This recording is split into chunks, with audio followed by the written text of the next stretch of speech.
Hoi, ik ben Tom Lassing, beursbox.nl. Leuk dat je kijkt. Als je deze video interessant vindt, geef een duim. Heb je nog geen abonnement op dit kanaal, abonneer je dan. Ik kreeg een reactie op een eerdere video waarbij iemand zei van nou, nu Zelensky ruzie maakt met Trump, zal het wel helemaal over zijn. Ik denk dat dat niet waar is. Als er één ding is waar Trump heel goed in is, dan is het in zaken vergeten. Daar is hij briljant in. Er is bijna niemand zo goed als Trump in vergeten van zaken. Kijk naar minister Marco Rubio. Die heeft Trump in het verleden de Amerikaanse Hitler genoemd. Normaal zou je dan zeggen van nou, daar spreek je dan nooit meer mee. Trump niet, die heeft een minister gemaakt. Dus het is geen enkel probleem om Trump voor wat dan ook uit te maken. Daar zit hij niet mee, want hij vergeet het toch. Dus dat is het punt niet. Het is alleen, je moet daarna een keertje zijn ring kussen. Ik zeg even niet welke ring, maar je moet zijn ring kussen en daarna is alles weer goed. Dus je kan hem echt voor alles uitmaken. Het maakt niks uit. Hij neemt je weer in genade aan op het moment dat je zijn ring kust. En dus is het voor Zelensky helemaal geen probleem. Hij mag hem echt gewoon alles zeggen. En dat moet hij ook doen. Gewoon doen, al is het maar voor de bühne. Want dat doet Trump ook. En Trump is gewoon een showman en die weet voor de bühne moet je alles doen. Dus Zelensky zal veel harder moeten zijn naar Amerika toe. Maak ze maar eens uit voor wat ze zijn. En daarna ga je naar Trump, je kust zijn ring en alles is weer in orde. En zo kan het dus ook gaan met die vredesbesprekingen. Want Poetin heeft nu van alles beloofd aan Trump. Maar ja, de vraag is natuurlijk, wat gaat daarvan terechtkomen? Punt is, wanneer komt Trump erachter dat Poetin een menorah naait? Dat weten we dus niet. Dus dat is eventjes wel een vervelend punt. Maar Zelensky kan Trump gewoon de nodige beloftes doen. En hem laten zien van joh, als jij ons helpt, dan win je ten opzichte van Rusland. Dan is de achting die je in de rest van de wereld krijgt veel groter dan dat je de ring van Poetin kust, zoals je dat nu hebt gedaan. Nou, dat zal Zelensky op een of andere manier aan Trump duidelijk moeten maken. En ik acht hem daartoe in staat. En hoe vervelend het er nu ook uitziet, dat kan nog goed komen. Nou heeft Zelensky de afgelopen dagen met Kellogg gesproken. Dat is de officiële man die tussen Oekraïne en Rusland moet staan. Maar die is al een beetje opzij geschoven. Kellogg wilde ook geen persmomentje daarna. En de reden is gewoon omdat hij het oor van Trump niet meer heeft. Dus als hij dan wat zegt, dan is het waarschijnlijk niet goed. Aan de andere kant, Kellogg is een oud vriendje van Trump. En als hij hem weer ziet, herinnert hij zich weer. En kan je toch misschien weer het oor van Trump gaan krijgen. Maar op dit moment, Kellogg zit in Oekraïne en is dus vergeten door Trump. Nou, dat zie je aan alles, want er is een ander aangestelde gesprekken in Riyadh. Daar mocht Kellogg niet bij zijn, dus hij is op een zijspoor gezet. Maar dat wil ook weer niet zeggen dat het al direct afgelopen is. Totdat hij ontslagen wordt, is hij nog steeds in dienst van Trump en kan hij mogelijk toch nog wat gaan bieden. Hij zal nu naar Trump toe moeten gaan en hem vertellen wat er allemaal kan in Oekraïne. En ja, daar zijn onderhandelingen gaande. Amerika, Trump, die willen die grondstoffen uit Oekraïne.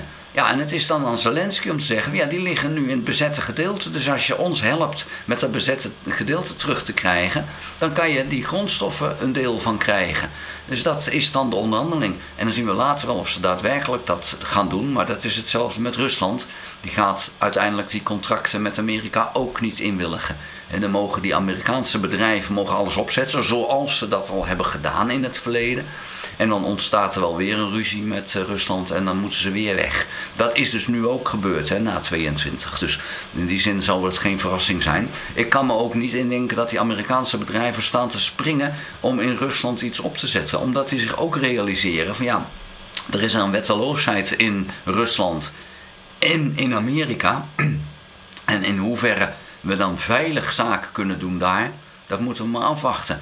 En wil je dan daar investeringen gaan doen waar je niet zeker van bent dat je ze terug kan krijgen. Dus Trump kan prachtige ideeën hebben, maar het is maar de vraag wat uiteindelijk de bedrijven die dat moeten gaan doen, wat die daarvan vinden. En ik denk dat dat wel tegen gaat vallen. En misschien dat die signalen ook wel een beetje naar het Witte Huis toe gaan. Het is alleen te hopen dat Trump zich kan herinneren wat hij dan heeft gehoord van die mensen. Want het probleem is gewoon, hij vergeet van alles. Hij weet echt van niks meer. Nou, een laatste dingetje wat er nog gebeurd is afgelopen nacht, of gisteren eigenlijk, is dat Trump vanuit het Witte Huis een officieel communiqué heeft doen uitgaan over een manier om in New York de files in de stad tegen te gaan. Dat is een maand geleden van start gegaan. Fantastisch succes. En de koning Trump, zo heeft hij dat ook gezegd, heeft dat weer teniet gedaan. Althans, dat is zijn bedoeling. En hij heeft zich ook de koning, zij dank of zo is het geweest. Hij heeft zichzelf koning genoemd. Voor het eerst vanuit een officieel Witte Huis communiqué. Dus dat is iets wat niet goed valt. Bij niemand niet in Amerika. Want de koning willen ze niet. Maar ja, Trump die heeft nu het gevoel dat hij dat kan maken. Ik denk dat hij daar misrekent. Dat hij niet alleen bij de Democraten nu de mensen op de stoel heeft gekregen, maar dan op een negatieve manier. Maar dat het ook bij de Republikeinen verkeerd is gevallen. Het zegt al het woord Republikein. Hè? Dus, dat zou dus echt wel verkeerd mogen vallen.